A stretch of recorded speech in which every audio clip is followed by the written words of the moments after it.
6월 15일 월요일 부산진 오늘의 묵상입니다. 오늘의 말씀은 고린도전서 9장 24절부터 10장 13절까지 말씀입니다. 운동장에서 다름질하는 자들이 다 달릴지라도 오직 상을 받는 사람은 한 사람인 줄을 너희가 알지 못하느냐? 너희도 상을 받도록 이와 같이 다름질하라. 이기기를 다투는 자마다 모든 일에 절제하나니 그들은 썩을 승리자의 관을 얻고자 하되 우리는 썩지 아니할 것을 얻고자 하노라. 그러므로 나는 다름질하기를 향방 없는 것 같이 아니하고 싸우기를 호공을 치는 것 같이 아니하며 내가 내 몸을 쳐 복종하게 함은 내가 남에게 전파한 후에 자신이 도리어 버림을 당할까 두려워함이로다.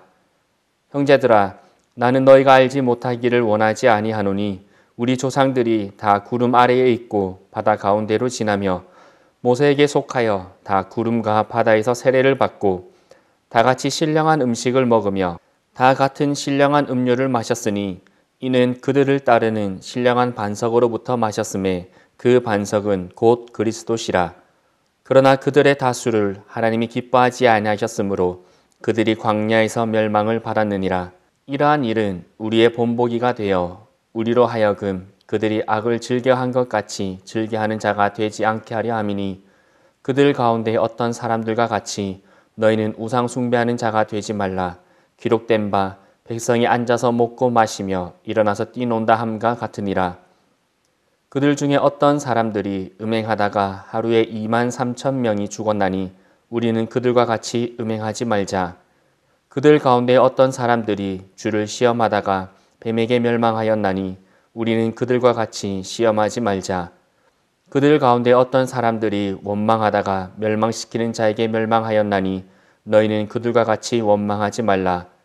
그들에게 일어난 이런 일은 본보기가 되고 또한 말세를 만난 우리를 깨우치기 위하여 기록되었느니라. 그런즉 선줄로 생각하는 자는 넘어질까 조심하라.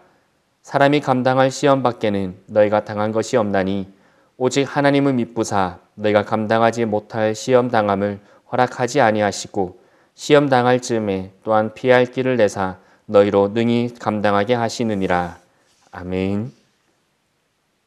오늘 말씀에서 바울은 성도의 신앙생활을 경기에 임하는 사람의 모습에 비유하고 있습니다. 성도는 운동선수가 메달을 따기 위해 자신의 삶을 조절해 나가듯이 성도도 하나님께서 약속하신 구원의 면류관을 받기 위해 자신의 삶을 조절해 나가는 자들입니다. 성도는 자신이 원하는 대로 살아가는 자가 아니라 하나님께서 예수 그리스도를 통해 보여주신 그 모습대로 살아가야 합니다. 그리고 바울은 성도를 운동선수에 빗대어 말하면서 24절에서는 모든 선수가 상을 받는 것이 아니다라고 경고를 합니다.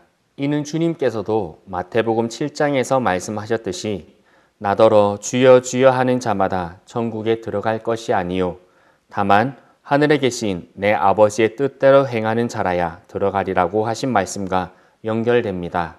즉 믿음을 가지고 신앙생활을 하고 있다고 스스로 생각하는 모든 성도가 다 구원을 받게 되는 것이 아니라는 아주 강한 경고의 말씀입니다.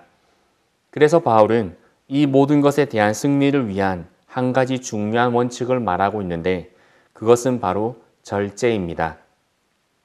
절제는 인간의 죄와 연결됩니다. 즉, 절제를 못하면 못하는 만큼 죄를 짓게 될 가능성이 더 많아진다라는 것입니다.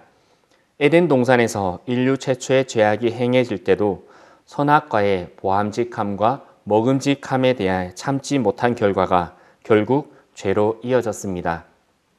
다윗이 밧세바를 범하게 되는 죄 역시 절제하지 못한 결과입니다. 오늘 고린도 교회에서 발생하는 죄들도 역시 절제하지 못하는 결과입니다. 주님께서는 주여 주여 하는 것이 중요한 것이 아니라 하나님의 말씀대로 자신의 삶을 절제하는 것이 중요하다고 말씀하셨습니다. 이토록 중요한 절제인데 왜 우리는 그토록 절제하기가 어려울까요? 왜냐하면 우리가 절제를 해야 하는 순간이 바로 우리가 손줄로 생각하는 그때이기 때문입니다.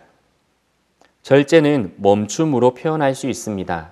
그럼 멈춤은 언제 필요할까요? 바로 달리는 그때에 필요한 것이 바로 멈춤입니다.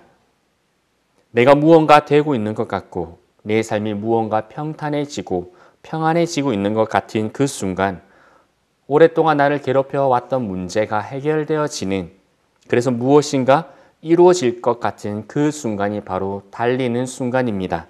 절제는 바로 그때에 필요한 것입니다.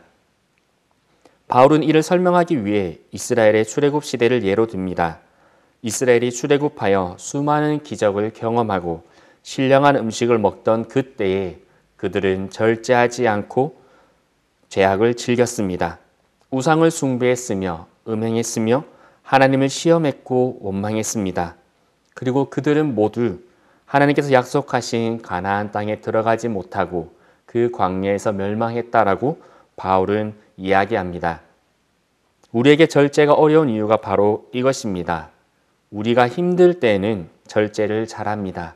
왜냐하면 죄의 마음들을 그리고 그 행위들을 절제해야 하나님께서 이 어려운 상황에서 나를 건져주실 것이다 라는 간절함 때문에 우리가 어려울 때는 절제를 잘합니다. 그런데 사람의 마음이 참 간사해서 우리가 좀 살만하면 그 간절함이 약해집니다.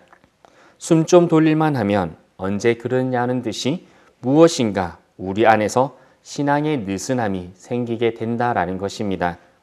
그리고는 절제라는 것이 그토록 어려워집니다. 그래서 바울은 이렇게 경고합니다. 그런즉 선줄로 생각하는 자는 넘어질까 조심하라. 여러분, 지금 여러분의 신앙을 여러분은 어떻게 평가하고 계십니까? 여러분의 믿음을 어떻게 평가하고 계십니까? 과연 내가 평가하는 신앙을 하나님께서도 그렇게 인정하실까요? 내가 생각하는 나의 믿음의 수준을 하나님께서 동의하실까요? 평가하실 분은 오직 하나님이신데 우리가 하고 있는 이 평가가 과연 옳을까요? 오늘 우리의 신앙을 다시금 낮은 자리로, 겸손함의 밑바닥의 자리로 끌어내리시기 바랍니다.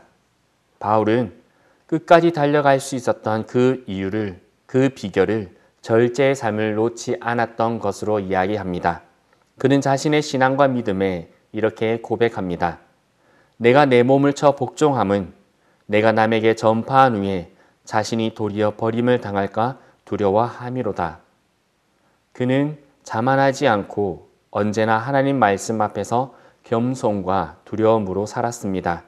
그렇기에 절제의 삶을 놓치지 않을 수 있었습니다. 오늘 우리 삶에 혹시 신앙에 자신이 있다면, 믿음에 자신이 있다면 다시금 하나님의 말씀 앞에 겸손과 두려움의 자리로 내려가기를 원합니다.